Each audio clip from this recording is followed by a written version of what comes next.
All right, welcome back to episode number 64 of Happy Hour with Heather and Guest.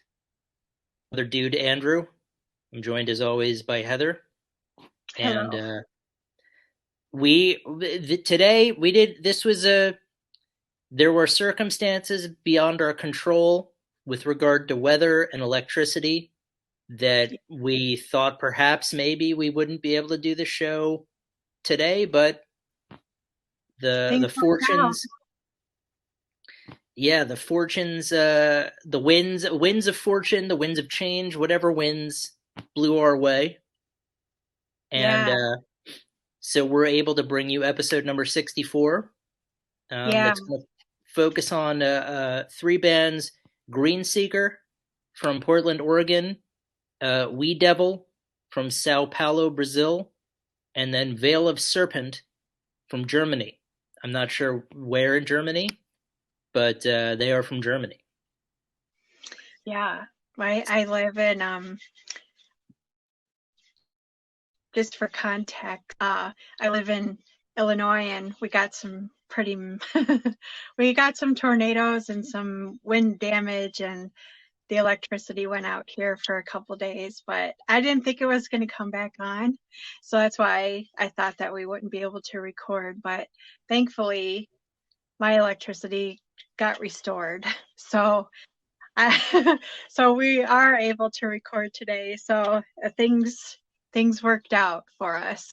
Yes, the universe was like, you know what? I think I want to hear what Heather and that other dude have to say about some bands, so I'm going to restore their power. Yeah. Cool. All right. Well, we can kick things off with Greenseeker. They had two albums that we listened to. The first was the self titled album, just also called Greenseeker. And the first track that you had picked was The Summoning. Yeah, I thought the vocal delivery was very unique and I like the keyboards. The music has a retro vibe to it. I like how the song has two parts. The beginning is slower and softer, and the second part has these really great guitar riffs. Um, that was my favorite part of the song, the with all the different guitar work in the second part of the song. Yeah, this what did I write? So first of all, it was interesting uh, to note. I guess the description on Bandcamp is psychedelic stoner rock. So coming into it, I didn't have that impression. Like I looked at later to sort of give me guidance, like how can I articulate what I'm saying. Um, the summoning, I just wrote. It was very much like the song you'd play at the start of a quest in which you need to go and slay a dragon.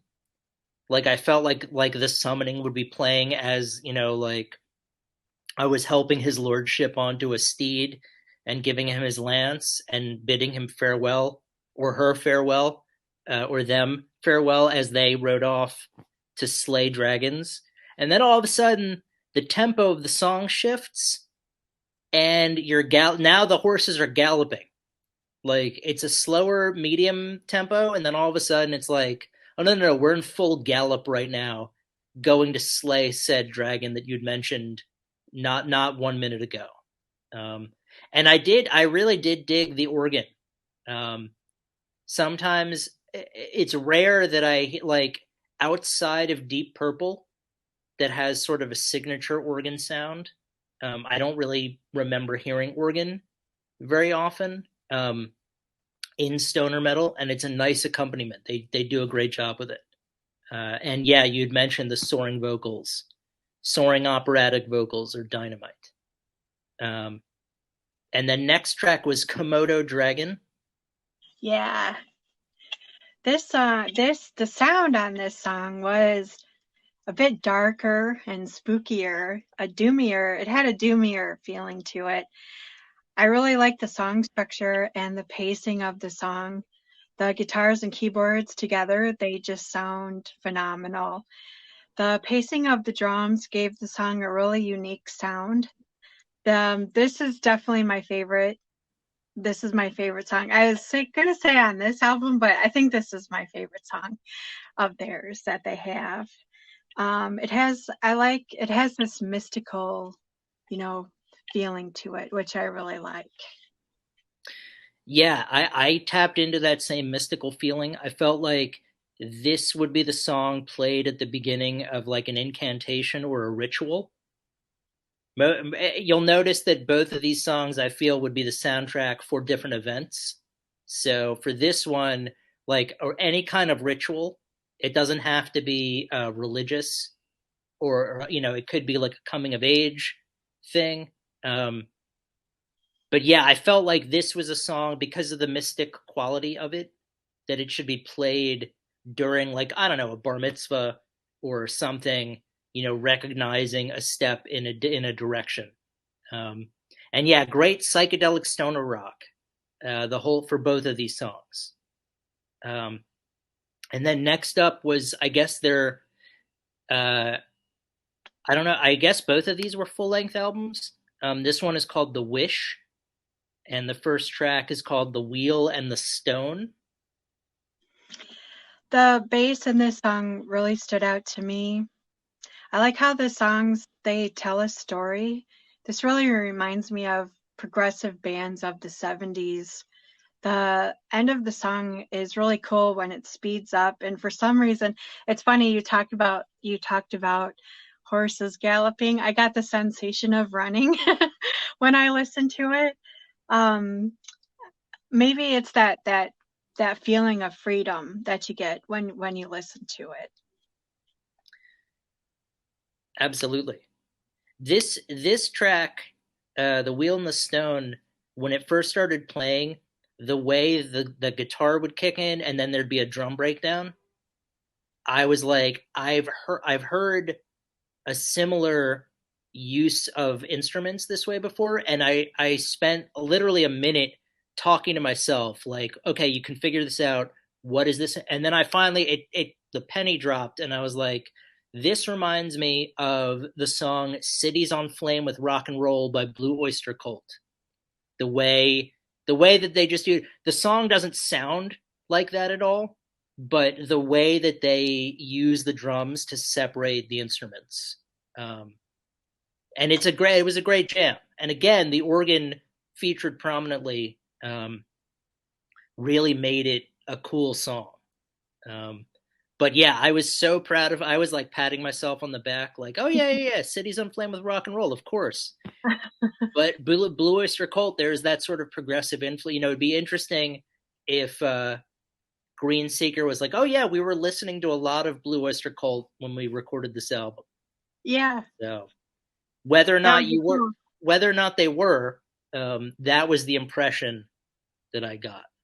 Um, and then yeah, and then next up was Diver slash Charmed Apprentice.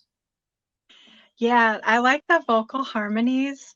There's some great guitar riffs, and then the notes on the keyboard, they actually enhance the guitar riffs, which I thought was really cool. At the beginning, along with the sample that's being played, the music is quite psychedelic that goes along with it. As the song goes on, it gets more progressive, and then at the end, there's more great guitar work. The guitar work in the song is just awesome. Yeah, I got the sense as I was listening to this, I was like, previously I had suggested floating through space as an analogy for what I was feeling. This was like, again, floating through, or some kind of psychedelic, being underwater, being in space, but just the sense of floating. And then it's the sample, the what the I tried to look up what I thought it was from. I couldn't find it, but whatever it was, uh, it really contrasts with the soothing quality of the music. Because they're talking about some dark elements there, and I was like, okay, this is really like paradoxical, because you have such a gentle gentle quality of the music and sort of like a really serious, harsh, naughty, naughty things they're talking about in the text. So, um, yeah, that's what I was thinking about. And then yeah, and then I liked how the tempo changes. There's some progressive elements. They're sort of spreading their wings a little bit. And then the last track is "The Wish," which is Yeah. also the title of the album. Yeah, it's always fun to include the title track, and this is the last song on the album too, and those are usually bangers, and the song is no exception. I really like the organ, the organ throughout the song. This is a good jam song. If it's written note for note or if it's improvised, it's a great way to end the album with just a really cool jam session. Yeah, this one had more of a bluesy feel to it with the organ. Still very much stoner rock, and I just wrote a great way to end the collection of songs. So I think you and I were very much in the pocket together with Yeah, how we received these songs. yeah. Um, so yeah, Greenseeker from Portland, Oregon, definitely worth checking them out. Uh, and then next up, we'll be leaving Oregon for Sao Paulo, Brazil, for Weedevil, and the album is The Return. What were your thoughts on Weedevil? I like the name of the album because it represents a newer version of the band. They now have 5 members. The 2 guitars plus bass, it gives the music a fuller, richer sound and quite heavy too. I like how there's 5 members in the band and there's 5 songs on the album. I like the juxtaposition of the low end of the guitar and the soaring vocals. I liked in the song The Void, the dueling harsh vocals. The title track, The Return, I thought it was a really cool song. I really like the pedal effects that they have on the guitar. It gives it like a space rock psychedelic sound. I like the piano and Isn't a Love Song. The song is called Isn't a Love Song, which is that's a good title. I like the title of that. I thought this is a good stoner doom album with some really strong guitar and vocals. It's also kind of fun exploring bands from other countries in the stoner and the doom genre. Yeah, I wrote one thing for this. I wrote Doom in all caps, and then I just wrote everything you could want. So depending on how you like, Doom, I sometimes will go back to the spectrum of like on one end of the spectrum you have your Witchfinder Generals and your Candlemasses, sort of like a classic Doom where you have soaring operatic vocals and really cool riffs that are sort of the meadlies, if you will. And then on the other end, you've got your Saint Vituses, who are more influenced by Black Flag and have more of a grunge feel, if that makes sense. Um, Weedevil, I would think is more like your Witchfinder Generals, with the soaring operatic vocals and really cool riffs. But I just remember being like, okay, this is scratching me right where my Doom itch is. So if you're out there and you've got a Doom itch and you need it to be scratched, I would suggest checking out Weedevil: The Return, and it'll scratch that Doom itch right up. And I'm not a doctor by any stretch, but I've got a beard and glasses and this hat, so that gives me some sort of credibility. And that's the reason I like Doom so much is because there's so many different variations of it, you Yeah. know, and yeah, it's incredible. Well, and it is really cool. It is a universal. Like music is a universe. Like I love the fact that Weedevils from Sao Paulo, Brazil, and I and they're making music that's universally awesome. You don't have to speak Portuguese to like the music. You don't have to know anything about the culture. You can just access the music as we did, and it's dynamite. So I Yeah. would recommend checking out Weedevil. Check out Greenseeker 2 from Portland.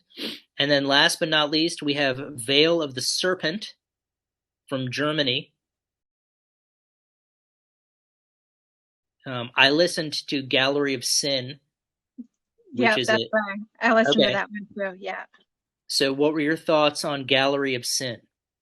Yeah, this is a 3-song EP. I went through their discography on Bandcamp, and it seems like a lot of it is singles. But that's the reason I listened to this one, because this one had 3 songs on it. I like how it starts out mellow, and the first song, Profiling a Demon, talks about the 7 deadly sins, and then it gets heavy. Towards the end, the thrash metal really comes in.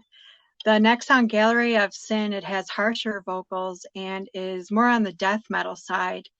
The guitar riffs in this song are really good. Some super metal double bass drumming. The last song, the end and the beginning, goes back to clean vocals, and then those evil sounding harsh vocals come in, and then it's very cool how it goes back and forth between the two. I really like how the 3 songs, they're really different from each other. It's unexpected with the different sounds in each song. It says in their bio their band members are from Germany and the United States. So I was kind of curious about that to see, how that works. Yeah, I couldn't find any more information outside of just on Bandcamp. It just says Germany. Um, Yeah.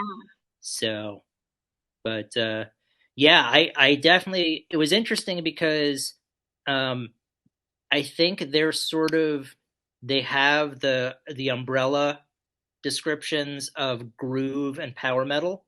That's sort of like the umbrella term, but there are definitely elements of like death metal, thrash metal, like a bunch of different. Now, granted, I always say that the only reason why half of these descriptions exist is to give people something to argue about. Um, so feel free to disagree with me on any of this, but there were some hallmarks. And by the way, you, Heather, can always disagree with me if you want. That was a general disagreement to the people watching and or listening. Um, but there are some double bass drums, some growling vocals. There's some hallmarks of death metal in there.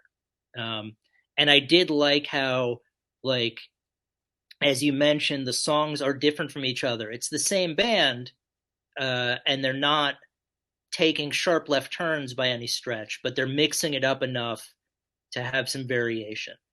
Yeah. Um, so I would definitely recommend if you're looking for any, Veil of Serpent, Weedevil, and Greenseeker are all kick-ass bands playing different types of music, um, but they're all worth checking out in my humble opinion. Or Yes, I agree. as the kids might say, I am HO. Yeah,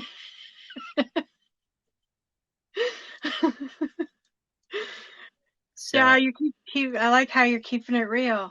well, look, if there's, I mean, it's been a while since I have been in the classroom as a teacher, but Uh-huh. Mr. Davy always kept it real. That was how he rolled. So old habits die hard. Yeah. Yeah. But yeah, and so moving forward with this operation, Heather and I may tweak the format a little bit. Yeah. So the next episode might look a little bit different than what you're used to, but know that we are still going to bring the goods and give you dynamite insight on these jams.